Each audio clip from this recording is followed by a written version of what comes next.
Hi, everyone. Welcome to the My Mom is a Bitch podcast. I am your host, Jill Maragos, and we did not have a podcast last week, and I am sorry.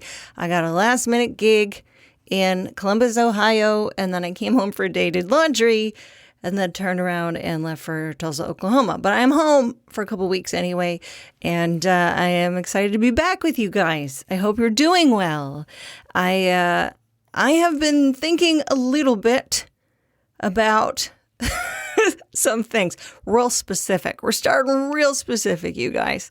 This is something that I see a lot on groups on Facebook or people in general talking about it.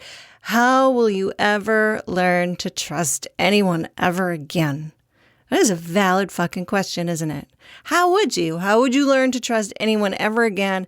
If you're anything like me, you've just had a string of shit-ass people coming in and out of your life. And coming in is real easy, and getting them out is a fucking nightmare.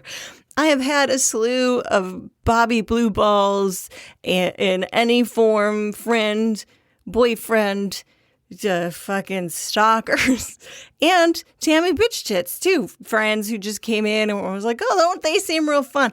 Until they're a fucking nightmare and you got to get rid of these people. How do you learn to trust yourself again? How do you let friends in? How do you let a romantic partner in when you can't trust them? Here's the bigger issue. And this just occurred to me today. And I'm going to try to find articles so my shit sounds validated, I guess. But what it comes down to is you have to trust yourself.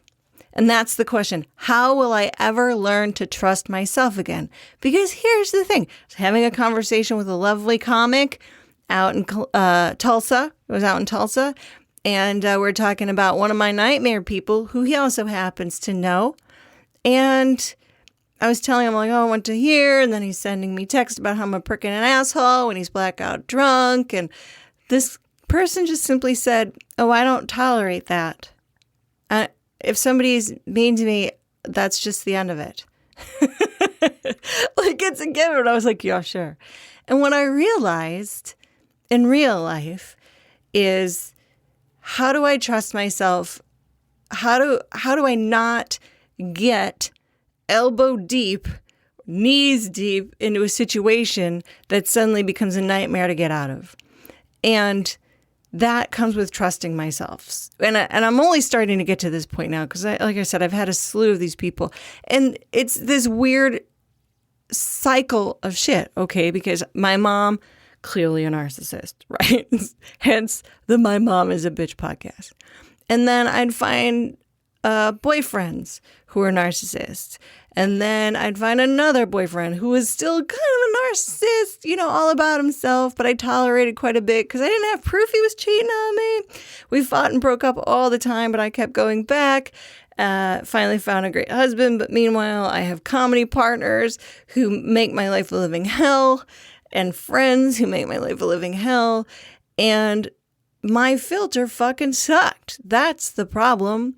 My filter sucked. But what's worse, your filter is going to be fucked up for a while. If you're anything like me, if you've gone through any shit like this, your filter is going to be like me. You're going to keep finding these people because it's what you're used to.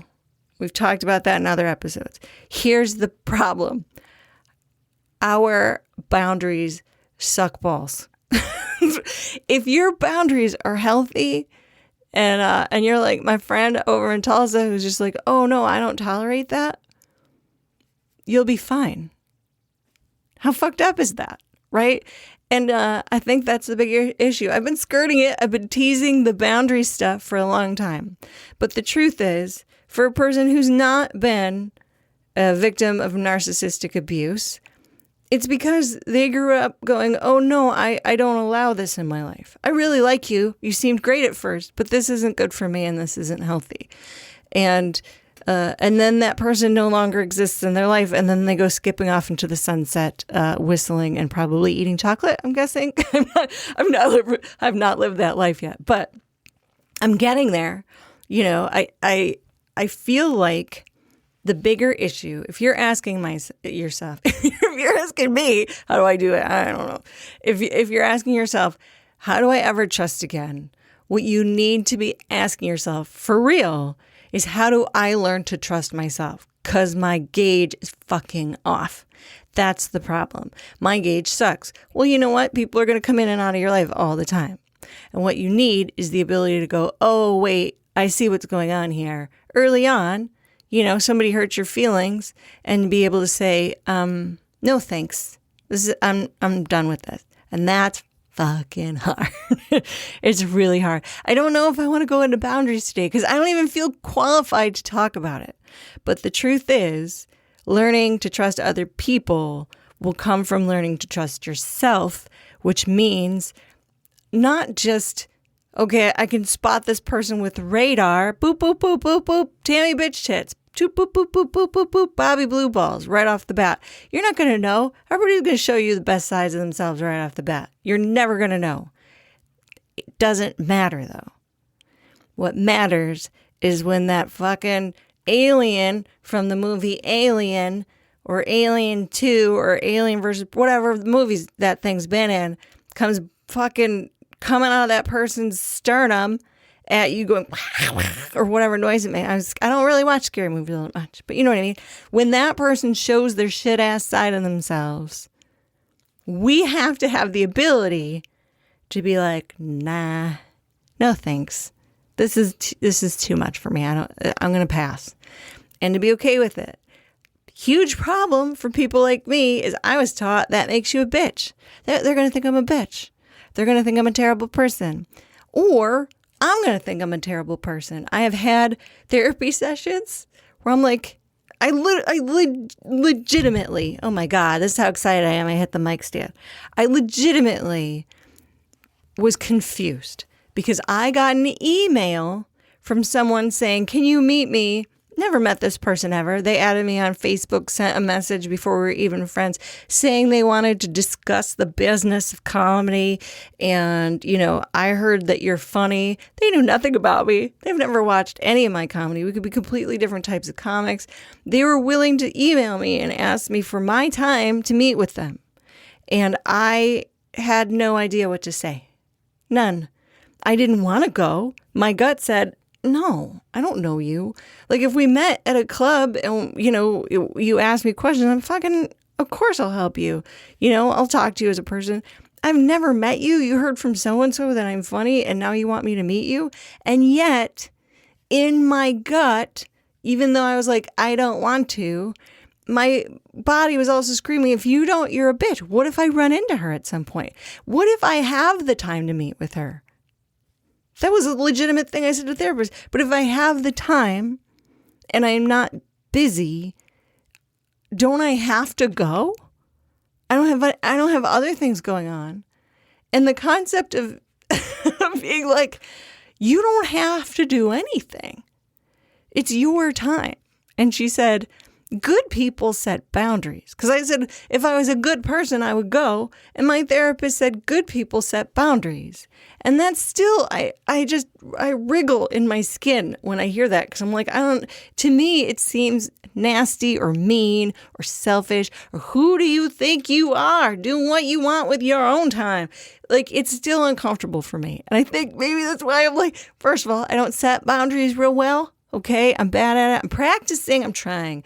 But I also don't have a very clear way to tell it to you all. I think next time, instead of just discussing all this bullshit that they do, we are just going to have we're going to just have a 30-minute chat session about boundaries and setting boundaries. I know. No one's going to listen because we don't want to do it.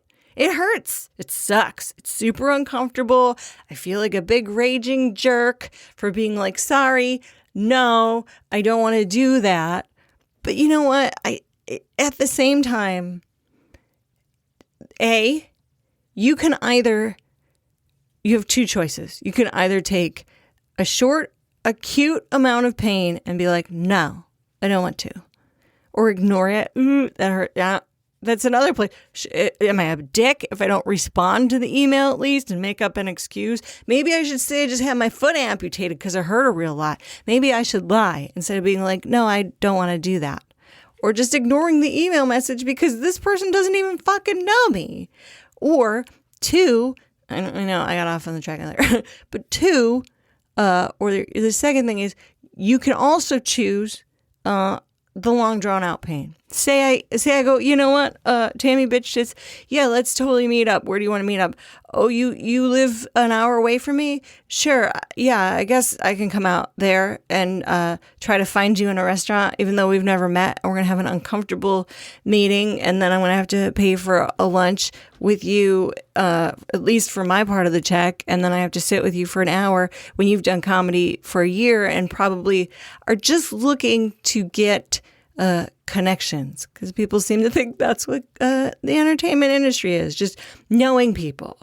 It's not really that. Do your job and people will fucking hire you. That's the thing. So yeah, those are your two options. Acute pain early on and being like, no, which honestly, as I do it a little bit more and more, it gets easier. No, thank you. And if they're mad at you, what kind of a fucked up person are they if they get mad at you? How many emails or phone calls have you ever sent being like, hi, can I ask for help? And if somebody's like, I can't, or I don't want to, are you mad at them? Are you mad at them? Say you're just like, I know this is good. I have to send emails all the time. Hi, famous comic. I know you probably have an opener, but we get along great. If you could ever use anybody, please let me know. I'm just looking for work. Everybody's bringing their own middle right now. And if they say no, do I hate them forever? No, because they have somebody, or they're busy, or they can't respond. I don't hate them forever. I don't think they're a bitch or an asshole. So you got to flip it around. You got to put yourself in their place. Yeah, that's right. And be like, wait, if somebody gets mad at me, is that a problem? I ask nicely. If they say no, I'm okay with it.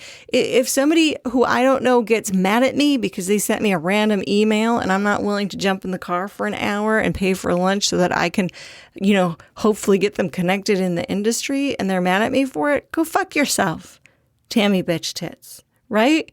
We have to get around to that. And next week, I know it was one big long rant.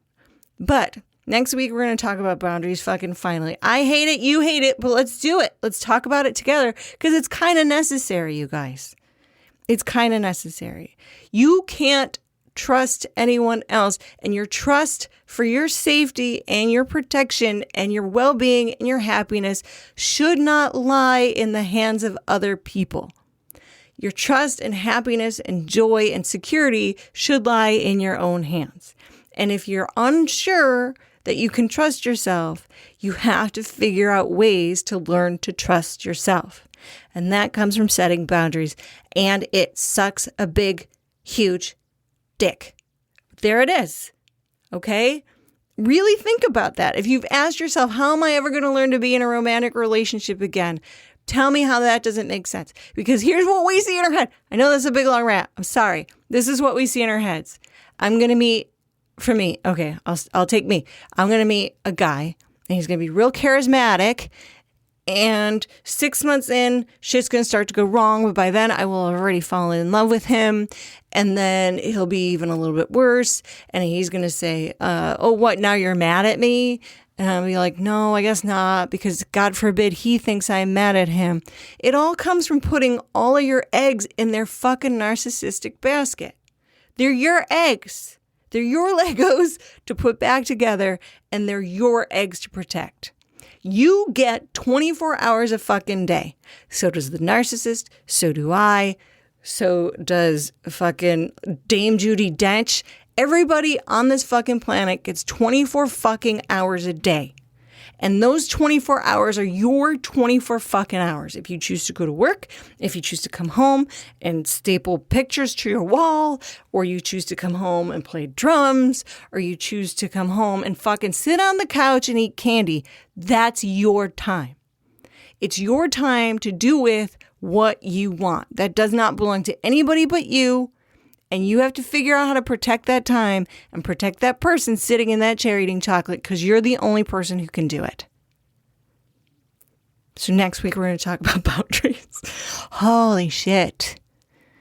I don't know if you feel better. I feel a little bit better. I got one email this week that said that they do like the journal readings and they relate to them. So I'm not outing anybody. That's my thing, unless they say you could use my name. But I did get approval about it. So with that, I'm going to just extrapolate to the other 8 people who listen and assume they like it. I haven't gotten a lot of complaints or people being like, yeah, it just doesn't do anything for me. So yeah, let's do a dramatic journal reading. Fuck it. Okay, this one's really, this is very ironic because this is my journal entry from, let's see, April 9th, 2018.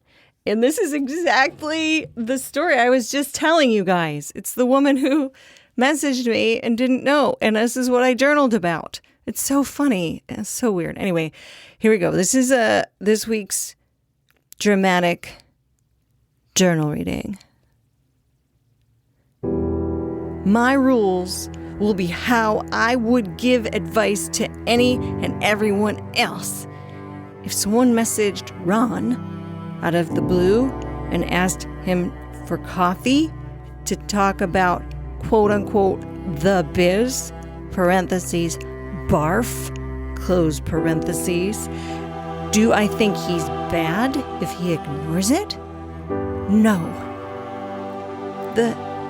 This fucking sucks. I do not need to interact with anyone. Ever. If I don't want to, we aren't all meant to have instant access to everyone else. It's not normal. I hope Facebook shuts down completely. I will have to set some real boundaries. I will start to delete people I don't know. That's this week's dramatic journal reading. Ron, by the way, is the nice fella who books the San Francisco Punchline shows on Sundays. So that is a little full circle journal reading. And now, you guys, it is time for the tip of the week, I guess. Something that makes us learn to trust ourselves. Something that brings us some joy or at least some fucking relief. And before I get into all this, I found an actual article about the process of narcissistic abuse recovery. Is this from Psychology Today? Legit. Julie L. Hall, The Narcissist in Your Life. It's the I don't know why she put that in there. She's not the narcissist in your life. This is probably what you call it. But Narcissism, 6 Core Insights from a Narcissistic Abuse Recovery Coach. What you need to know to heal from narcissistic abuse and its aftermath. And I thought that was interesting because I see people not being real patient with themselves. I did it and I get it. So, but I just want to throw these out there. 1, a larger pattern is at work. If you have a history of narcissistic relationships, either with romantic partners or friends or both, like me, it may be that you have come from a dysfunctional family system. What? Dominated by narcissistic parents or parents with other forms of mental illnesses or addiction. We all encounter narcissists in our lives, but those of us who stick around for abuse have typically been conditioned to such relationships in childhood. 2, denial is your frenemy. Denial is the child's first and only defense. So when we are helpless and dependent, it is safer just to deny deficiencies in our parents or caregivers than to admit them to ourselves. It's also safer to blame ourselves for a problem than to question the status of the people we depend on for our survival. There's more to this article, but I'm hitting the highlights. Number 3, here's the bottom line about narcissism. And I'm going to just succinctly wrap this up. They fucking lack empathy. That's it. We talk about it all the time. You have empathy and you can't necessarily comprehend that this asshole doesn't have empathy. You think they can learn it, or you think it's buried deep under hurt or garbage. They don't. They're without the emps. Number 4, There's no way around grief. There's no fucking timeline either. You can't get around it. Go through it. Live your grief. I remember fucking crying death cries in the bathroom at our old rental place in Van Nuys. Just fucking lost my mind. And it's going to come and go as well. People will often go, well, I was fine yesterday. Why am I not fine today? Because your brain can't take it all at once. Your brain's going to like slowly let it leak through and process. Just trust what you're going through and fucking be sad. We don't all need to be happy all the time. If you're suicidal or you can't get out of bed, go for some help. Get an antidepressant. Get some help. I'm on an antidepressant because I needed it, and I'm not ashamed of saying it. I throw fewer phones across the house now. Number 5. You have been through a complex trauma. You fucking have PTSD. I know you think, well, it's not like I was addicted to heroin. It's not like I've been to Vietnam or Iraq. Well, it's fucking worse because it's covert and it fucks with your brain, and you have to just be kind to yourself. Get a counselor. There ain't nothing wrong with that. It's a good thing because sometimes you just need that outside perspective. I think you really do. Number 6, you can heal. All right? You can heal. She says, along with our capacity for suffering is a commensurate capacity to heal. Healing happens when we recognize the larger patterns at work in our lives, overcome denial, understand the reality of narcissism, and move through our grief and trauma on the road toward a healthier and happier state of being. I'm going to add on to this and go, you know what? Okay, it's sometimes all right just to fucking be alone. Why do we all have to be in a relationship all the time? We don't. We don't always have to be in a relationship. Enjoy your own company. Watch a movie. Fucking go for a walk. Get a dog. All that stuff. All right. I think that being said, my tip for the week, it might sound counterintuitive to all the stuff I've been talking about. Like, your time is your own and, fuck everybody else, which it sounds like. But my tip for the week is do something nice for someone. Smile at somebody at a grocery store. It doesn't need to cost any money. What doing something nice for somebody else does is it takes you out of your own head. It stops you from thinking about you. It doesn't have to cost you money.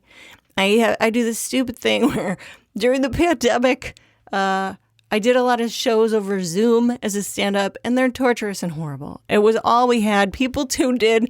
You'd see them just sitting on their couch with their foot at the screen, and I was like, okay, we're in this together.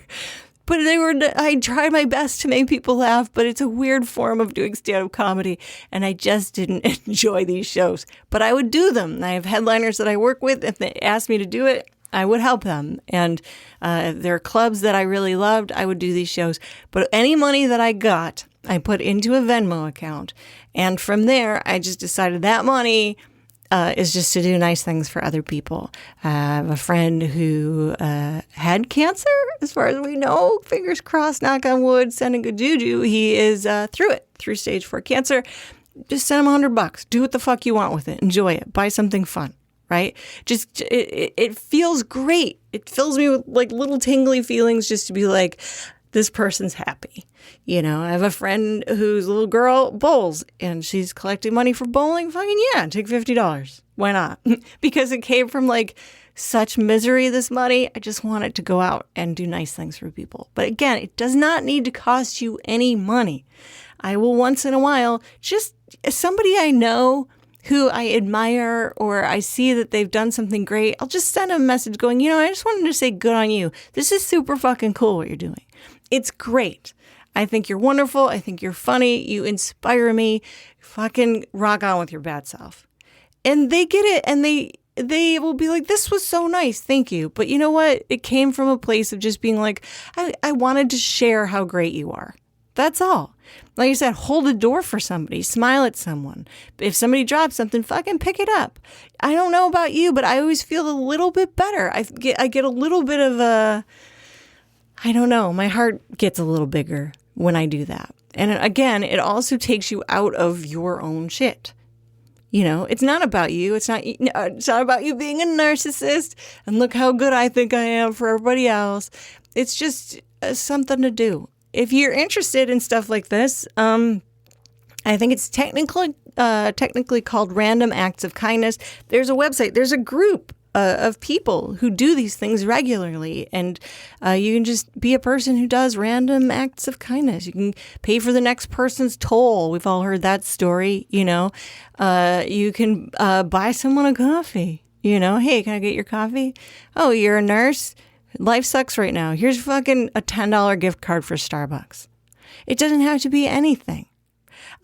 Somebody dropped a check on the street 2 weeks ago, right? And like, it was sitting there. I think what happened was some fucker took it out of their mailbox, opened it up, and just decided $44 wasn't worth their time or the potential of going to jail for fraud or whatever. They took it out of this person's mailbox, opened it, threw it on the fucking street, and out of the corner of my eye, I saw like part of a check.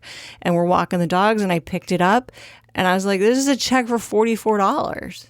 And I could have just as easily just thrown it back. In fact, I did. I put it back on the street, and I'm like, I'm not going to bother with this. And I was like, this isn't right. I turned around and I got it. I put it back in the envelope. I left them a little sticky note. I didn't give them my name. I don't need any praise for this. It's the decent fucking thing to do. That's all it is. You do the decent thing, you can sleep better at night, or you do something nice for someone, and then they are like, wow, that was nice. I'm going to do something nice for someone. It spreads around. It spreads joy.